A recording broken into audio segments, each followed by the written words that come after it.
Well, the 25th Amendment and its dangers. Um, Sometimes things that get created are great ideas, and nobody can see around the corner and see what can be coming down the road to you. The 25th Amendment, at least part of it, is one of this.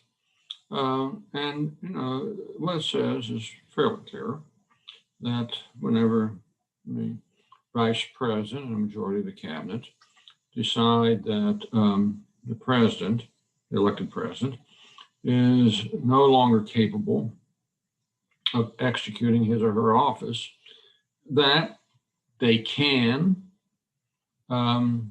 send the Speaker of the House and the President pro tempore of the Senate a message saying that he can't do it, and the Vice President at that point assumes command as an acting president.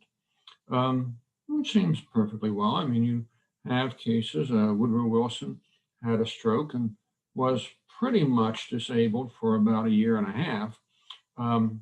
Even when he recovered, he could only work about an hour. And there are instances where certainly presidents have served when they shouldn't have, because they were unable to execute their office anymore. Or you could pick somebody else. You could pick another group. And here's one of the problems. Congress can certainly pick another group. How about the American Veterinary Association?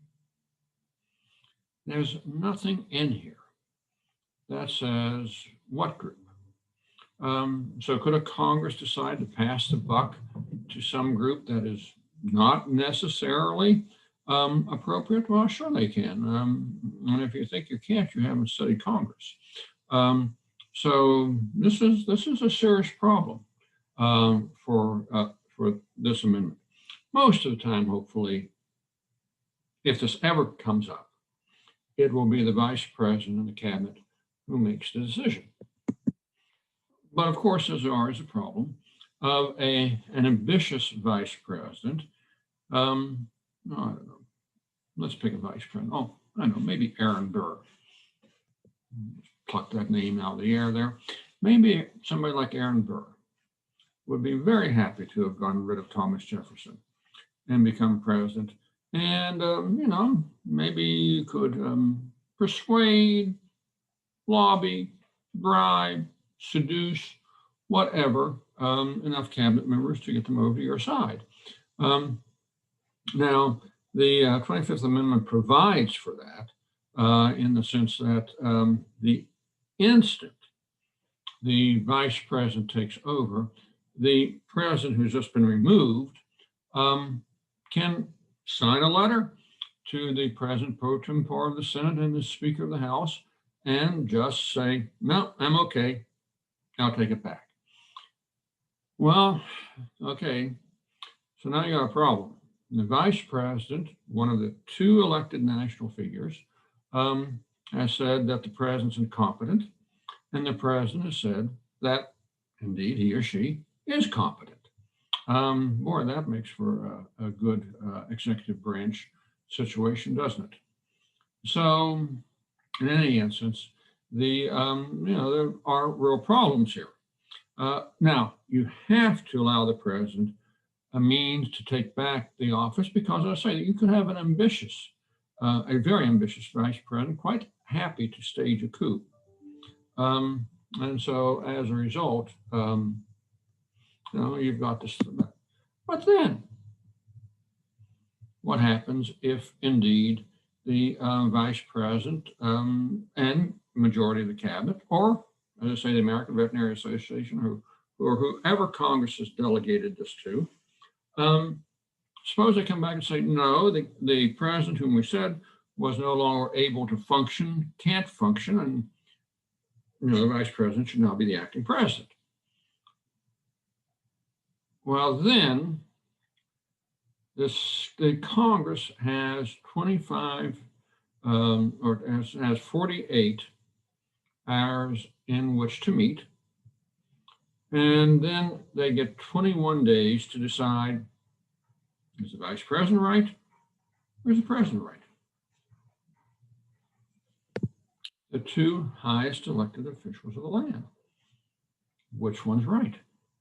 I don't know about you, but I'd rather have simultaneous root canals than be sitting in that Congress.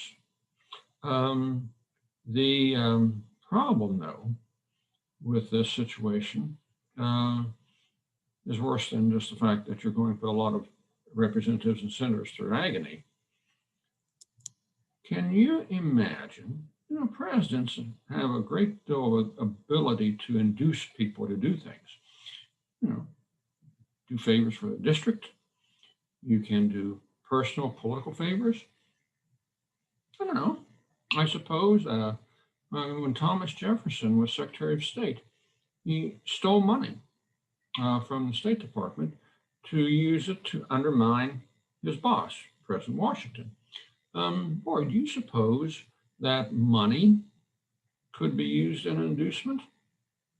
So, what we would see if you actually got to the point where you were in this 21-day period would make the assassination of Julius Caesar look like a tea party. It would be incredible, the pressure that would come down on top of, because remember, the president is not so disabled that the elected president is not so disabled that they can't fight back, because they are fighting back. Vice president is obviously very capable. You don't find people in cabinets or in the vice presidents or the presidents who are not very ambitious people. So the end result, of course, is that you could end up with this unbelievable mess. And just suppose, the president represented one wing of a party, the vice president represented the other wing of the party. They do this all the time to bring the party together. Can you imagine what would happen? I can't, but it certainly is, this open. And there's something else. Representatives and senators can demand for their votes the allegiance of either the president or the vice president. The founders in the Constitutional Convention were horrified at the idea that Congress could pick the president, because that means the president's not independent. That means that Congress can ask Congress can play, let's make a deal. And so the whole idea goes against the very foundations of how we select presidents and the independence that presidents are supposed to have and should have from Congress. So this is a bit of a mess, isn't it now? And by the way, how about, and while we're on the subject, how about payback? Suppose you tick off your vice president and the leaders of the Senate and the House.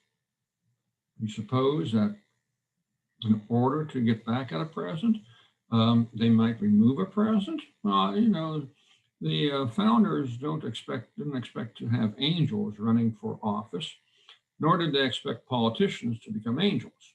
So they built in these checks and balances to keep precisely this kind of thing, where a body of politicians elect the president out. Maybe you'd be better off if they turned it over to the American Veterinary Association. And so, anyway, there is something else here, and that is the 25th Amendment, Section 2, basically says that when there's a vacancy in the vice president, which happens, the president can nominate a vice president, and then essentially the new vice president, approved by Congress, is there as vice president. Well, what nobody who wrote this amendment thought of was what happens in the following situation, which actually occurred. President Nixon's vice president, a fellow by the name of Spiro Agnew, resigned. He was about to be arrested on over 40 different counts of bribery. And so to get out of it, he resigns. Okay. So Richard Nixon picks perfectly good candidate, Jerry Ford, to be his vice president, and Congress approves.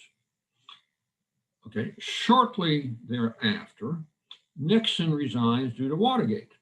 So now an unelected vice president becomes president. But guess what? There's now a slot, the vice president slot, which doesn't have anybody in it. And according to the 25th Amendment, you can now nominate somebody for that one. So Jerry Ford nominates Nelson Rockefeller from New York. And so that means that in the two highest elected positions of the land, you now have two unelected people.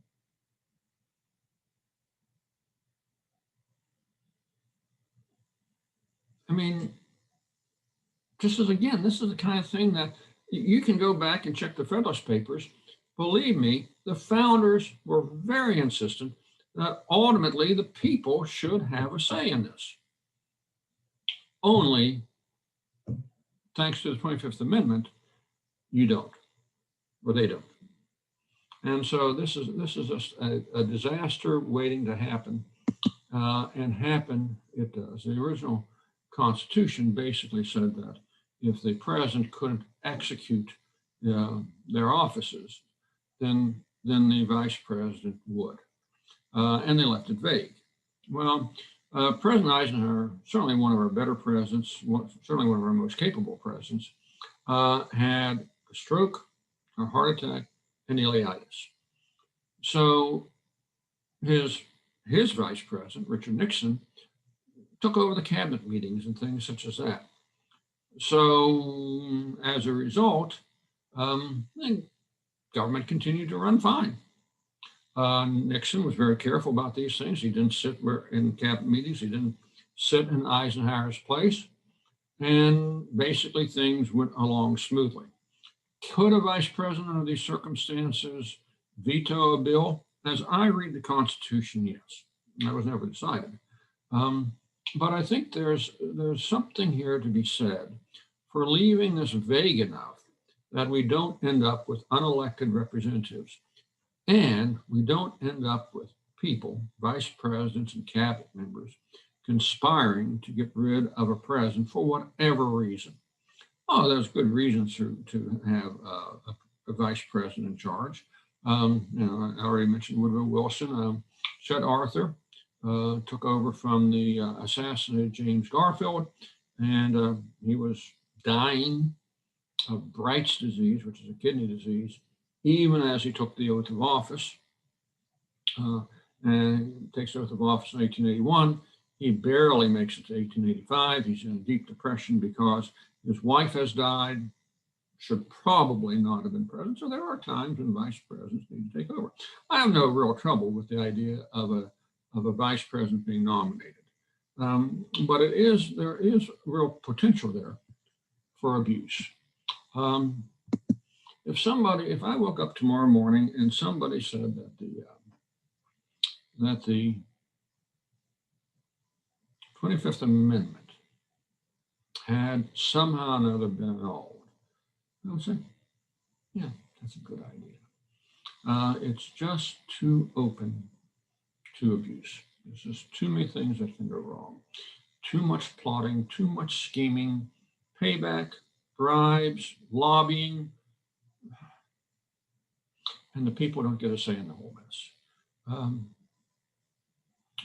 If you really need to remove a president, you have the impeachment power. And I think that's good enough for me. It worked for England for 500 years. I don't see any reason why we should throw it away in a couple of decades. Anyway, everybody out there, stay calm. Take care. And above all, be healthy.